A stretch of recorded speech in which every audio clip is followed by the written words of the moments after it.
Hello friends, तो आज हम 1773 के कुछ इम्पॉर्टेंट 1773 का जो एक्ट आया था उसके कुछ इम्पॉर्टेंट प्रोविजंस जानने की कोशिश करेंगे।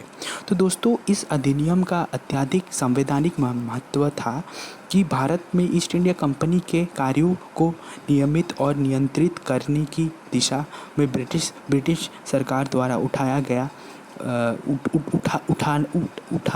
उठाया जाने वाला पहला कदम था। दूसरा जो था वो ये था कि इसके द्वारा पहली बार कंपनी के प्रशासनिक और राजनीतिक कार्यों को मान्यता मिली। और थर्ड पॉइंट जो हमें रिमेंबर करना है वो कि इसके द्वारा भारत में केंद्रीय प्रशासन की नींव रखी गई। ठीक है, अब हम कुछ फीचर जानने की कोशिश करेंगे, यानी कि अधिनियम की विशेषताएं जो एक्ट के फीचर्स थे। पहली ये थी कि इस अधिनियम द्वारा बंगाल के गवर्नर को बंगाल का गवर्नर जनरल पर पद नाम दिया गया एवं उसकी सहायता के लिए एक 4 सदस्यीय कार्यकारी परिषद का गठन किया गया। उल्लेखनीय है कि ऐसे पहले गवर्नर लॉर्ड वेरेन हेस्टिंग्स थे। और सेकंड ये था कि इसके द्वारा मद्रास एवं बम्बई के गवर्नर बंगाल के गवर्नर जनरल के अधीन हो गए। यानी कि पहले सभी प्रेसिडेंसियों के गवर्नर एक दूसरे से अलग हो गए। और तीसरा जो अधिनियम की विशेषताएं वो ये था कि अधिनियम के अंतर्गत कलकत्ता में 1774 में एक उच्चतम न्यायालय की स्थापना की गई, जिसमें मुख्य न्यायाधीश और 3 अन्य न्यायाधीश थे। ओके फ्रेंड्स, तो ये सारी प्रोविजंस थी। इसके पहले कि भारत में जैसे ब्रिटिश 1600 ईस्वी में ईस्ट इंडिया कंपनी के रूप में व्यापार करने के लिए आते हैं। फिर महारानी एलिजाबेथ प्रथम चार्टर द्वारा उन्हें भारत में व्यापार करने के विस्तृत अधिकार प्राप्त करती है। फिर कंपनी जिसके कार्य अभी तक सिर्फ व्यापारिक कार्यों तक ही सीमित थे, उन्होंने 1765 में बंगाल, बिहार और उड़ीसा के दीवानी अर्थात राजस्व एवं दीवानी न्याय के अधिकार प्राप्त कर लिए। तो ये कुछ फीचर्स थे जो ब्रिटिश आने के बाद। पर हम आज जानेंगे, जो आज हम पढ़ रहे थे वो थे रेगुलेटिंग एक्ट 1773 के अधिनियम।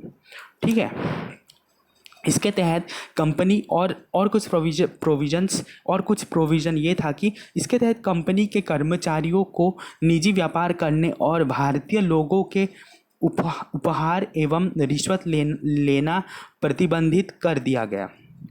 फिर इसके अधिनियम के द्वारा ब्रिटिश सरकार का कोर्ट ऑफ डायरेक्टर्स यानी कि कंपनी की गवर्निंग बॉडी के माध्यम से कंपनी पर नियंत्रण सशक्त हो गए। और इससे भारत में इसके राजस्व नागरिक और सैन्य मामलों की जानकारी ब्रिटिश सरकार को देना आवश्यक कर दिया गया। तो ये कुछ फीचर्स थी।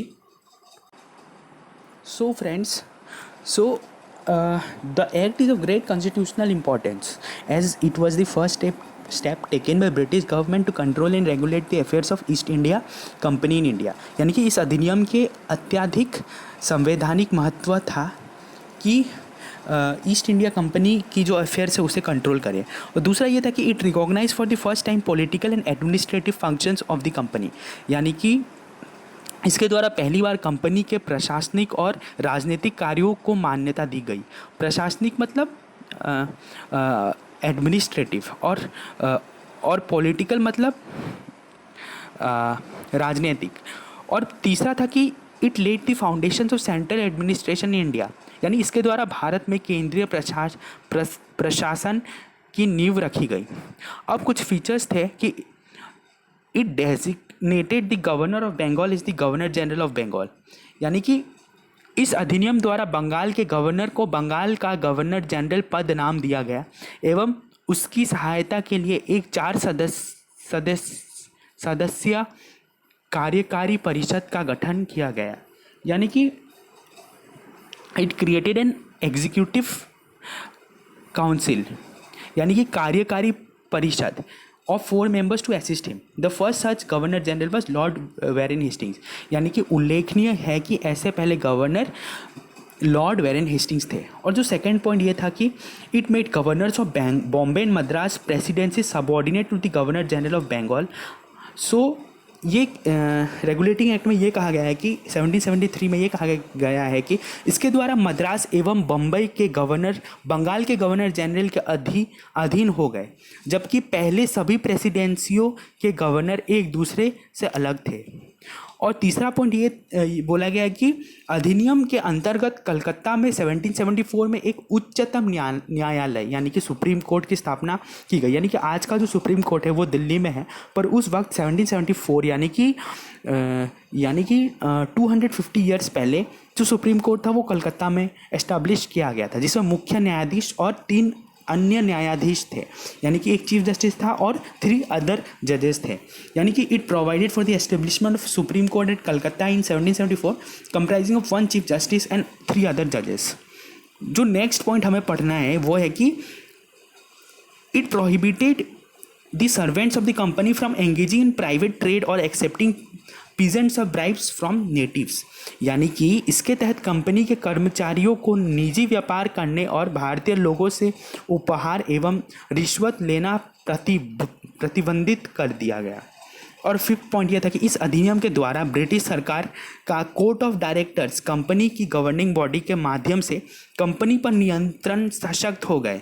यानी कि it strengthened the control of the British government over the company by requiring court of directors, governing body of the company, to report on its revenue, civil and military affairs in India।